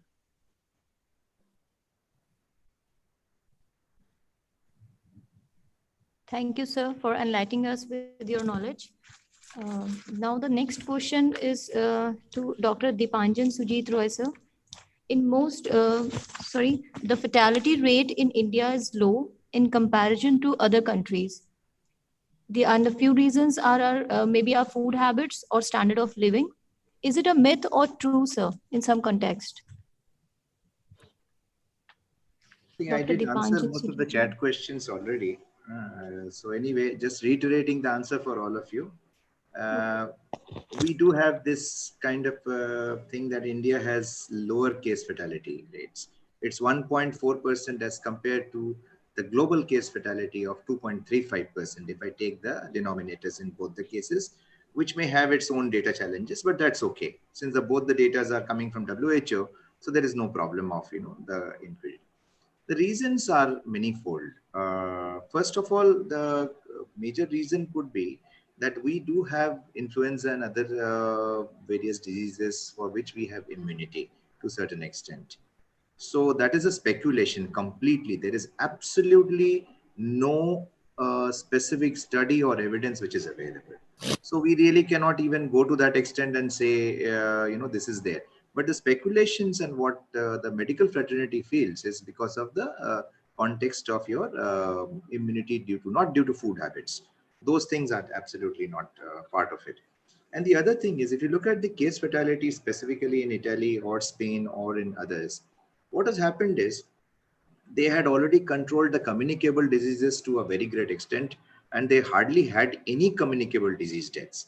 We suffer from 500,000, that is 5 lakh tuberculosis deaths. Influenza deaths are close to 2.8 lakhs. So when you look at the deaths due to the common and diarrheal deaths are close to about 1.2 lakhs. So when you look at the common deaths due to other diseases in India, that is pretty high. So since they didn't have anything, their probable immunity factors to anything else is also taken into that view, and they record everything much better in that context. So that is also the reason for having a low case fatality. So it's not because of the food habits or other things, probably because of the immunity factor, definitely, which we can currently speculate, but no evidence on that. Hope this Doctor, may I ask a subsidiary question on this point? Yes, sir. Please do. BCG vaccinations that we all have had in our childhood, has it a contribution to the question that was asked by one of the participants? The BCG vaccinations. Yeah. So let me answer that question. There's currently no evidence available on that. Okay. In Indian media, we have had we have mentioned that influenza vaccine, BCG vaccination has as a role to play for the lower case fatality. That probably doesn't have a scientific basis. WHO did refute that in a very small, subtle way because it was brought out by the government of India. So being diplomatic enough, they did not refute it directly. I hope that answers your question. Yes. Thank you so much, sir, for sharing your knowledge. Now, the next question is to Mr. Rishi Pathania, sir. In most of the entrance exams nowadays, we know that they have been postponed. So, sir, how will it affect the employment for the youth? Means, जैसे कि सारे exams अभी postpone हो रहे हैं, even academics कुछ final year के भी पोस्टपोन हुए हैं, तो कितना इफेक्ट करेगी आगे जो यूथ है हमारे जिनका एम्प्लॉयमेंट, और एक आपने एक ब्रांड नेम बोला था जो उनको लग जाएगा कोविड-19 इस पेंडेमिक वाले टाइम का, तो उनके लिए क्या? नहीं, मैंने ये नहीं कहा था कि ये लग जाएगा, मैंने कहा इसका रिस्क है, हाँ, यस, कि ऐसा ना हो जाए, बिकॉज ईश्वरन साहब भी एकेडमिक्स से है, दे अंडरस्टैंड, और हम भी एज अ पेरेंट भी हम समझते हैं कि क्या चल रहा है. मैं सिर्फ एक बात कहना ये चाह रहा था कि this is something that has come to us now. I can not give you figure Nivedita right now कि एग्जैक्ट कितना होगा, but we are into that situation. It is affecting hugely from an employment perspective to the people who are employed and to the people who will be coming to the employment. That's the situation right now we are into. हम इसको deny नहीं कर सकते हैं, ये आ चुका है हमारे पास, ठीक है. ये भले ही मेडिकल पैंडेमिक था, वहां से अभी हमारे लाइवलीहुड पे घुस चुका है. That's a fact. Now the point is कि how do we really come out of this? I think वो एक ज़्यादा इम्पॉर्टेंट चीज़ है जो डिस्कस करने की. एंड आई थिंक डॉक्टर साहब भी शुरू में भी टच कर रहे थे. I think we really need to work around what is our strength as an Indian education system and as an Indian workforce. which is a hardcore, rigorous training, hardcore, rigorous building vocational skills, building for our future, building for tomorrow. I think that's where the answer lies in. But I'll not be able to give you the figure कि इसके कारण क्या होगा. बहुत ज़्यादा effect है because corporates के profits down है, तो so they are also into a little bit of a backseat कि कितने नए employment होने चाहिए. ये सब चीजें अभी डिस्कशन टेबल पे आई नहीं है, बट ये फैक्ट है, ये हो रहा है. बिकॉज हम अभी शायद वैक्सीन लेवल पे ही डिस्कशन कर रहे हैं, बट लाइवलीहुड पे तो मेजर है इसका. We can not deny that. So I don't know whether I've answered your question, but that's the best I can do. Thank you so much, sir, for sharing your valuable insight. Sir, वैसे तो बहुत सारे questions हैं, but I have asked only the major questions जो majorly अभी hit हो रहे हैं यहाँ पे. Thank you so much. Thank you. Rajat, just a minute. We also get one or two questions. First question I would like to ask from Rishi Pathania, sir. What special skills and trainings youth should be equipped with to generate employment for themselves? As I said, Mukta, there are 5 sectors. Again, कोई guarantee के साथ नहीं बोल सकता है कि ये होगा, but this is a study that I'm referring to, and this has been primarily said by RBI governor, and I agree. That's the reason I'm saying this. The 5 sectors are agriculture, जहाँ से related skill sets बढ़ेंगे आगे चल के. It's energy, then it's related to the IT the sector as well.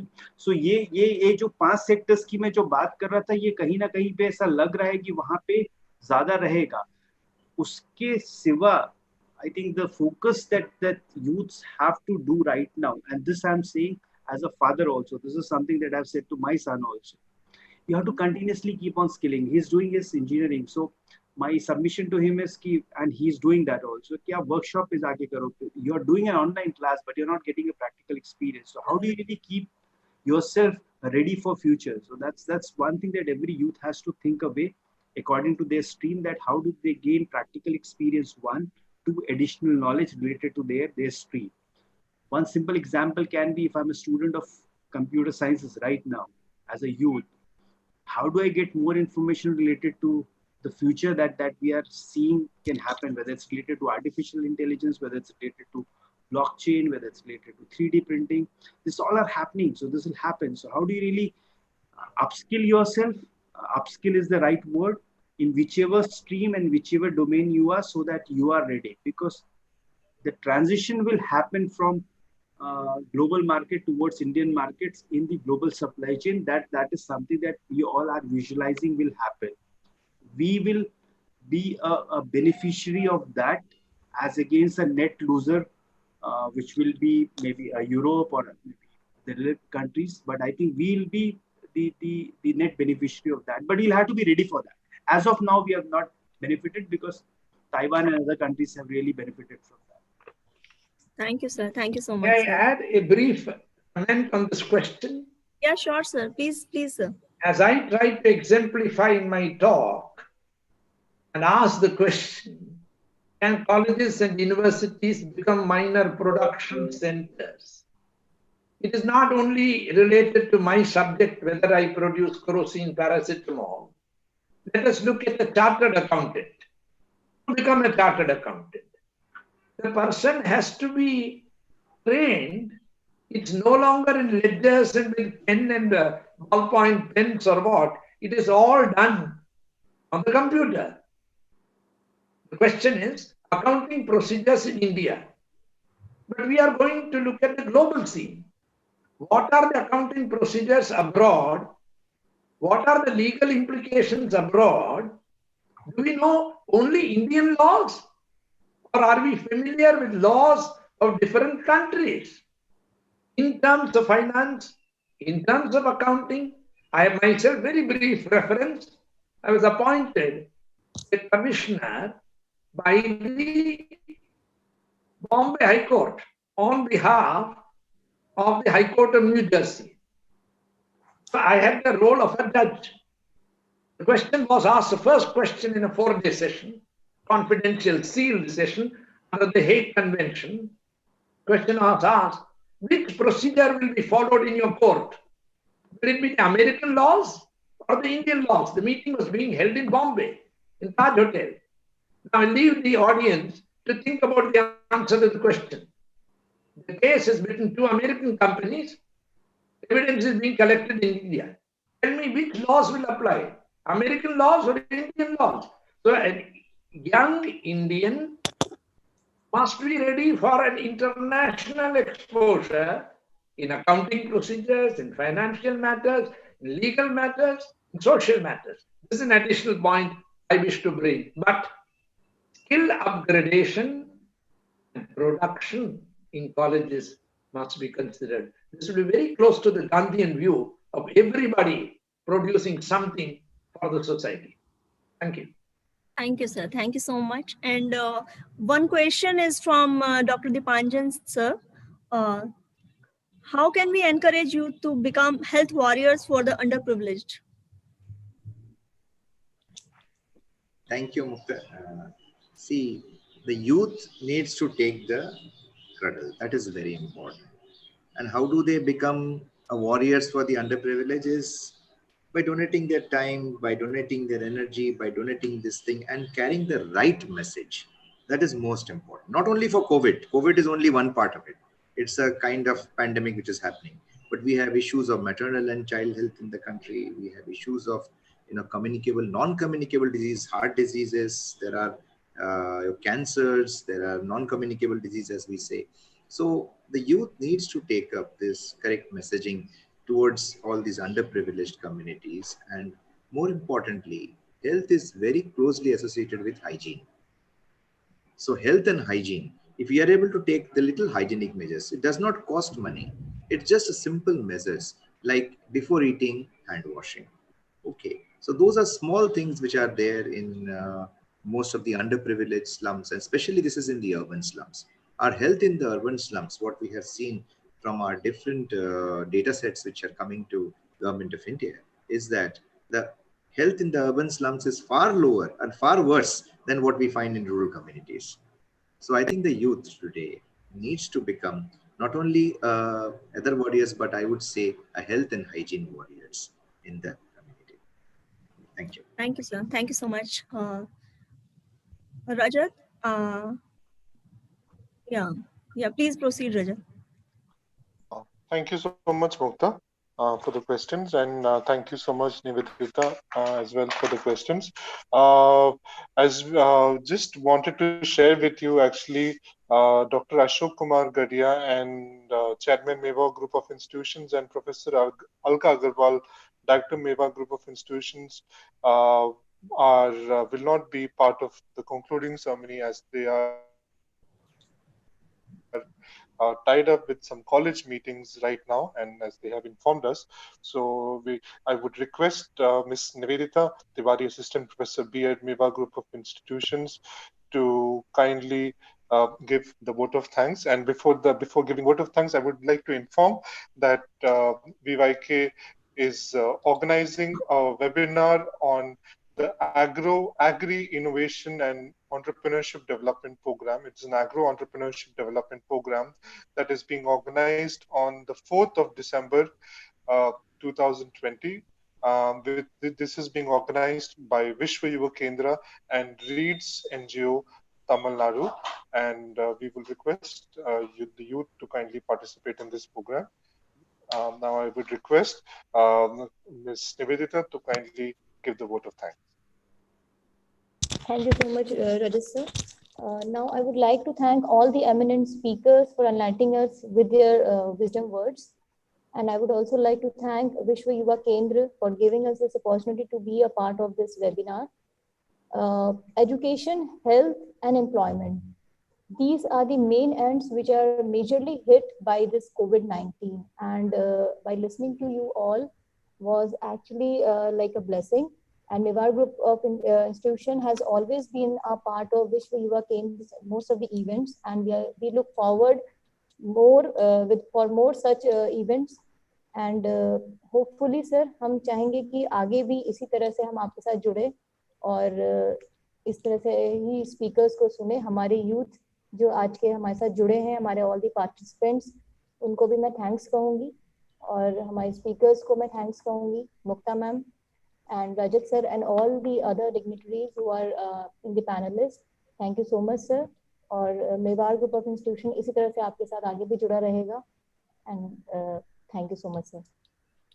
Thank you so much, Nivedita ma'am. I just want to make an announcement. हमने ये chat box में certificate link और feedback link का हमने link दिया हुआ है. तो हम जो भी students सब अगर actively participate कर रहे होंगे तो वो link हमारे पास automatically आ जाएगा and we will at the earliest we will be dispersing the certificates for those students who have participated. And once again, I would like to thank all our eminent panelists, Dr. Ishwaran, Dr. Dipanjan, Mr. Rishi Patania. I would also like to thank Mukta, Ajit sir, and I would like to thank the management of Vishwa Yuva Kendra, Mr. Rajat Kumar Narayan, the chairman, and Mr. Sishir Bajaj, the managing trustee of Vishwa Yuva Kendra, also Dr. Ashok Kumar Gadia and Dr. Alka Agarwal as well, and to all the participants, and looking forward to have you all in the future webinars. So thank you all, and thank you so much, Uday sir, for giving us this opportunity to let us join with such prestigious colleges. Thank you so much. Thank you so much. Thank you, sir. Thank you. Karan sir, Dipanjan sir, Rishi sir. Namaskar.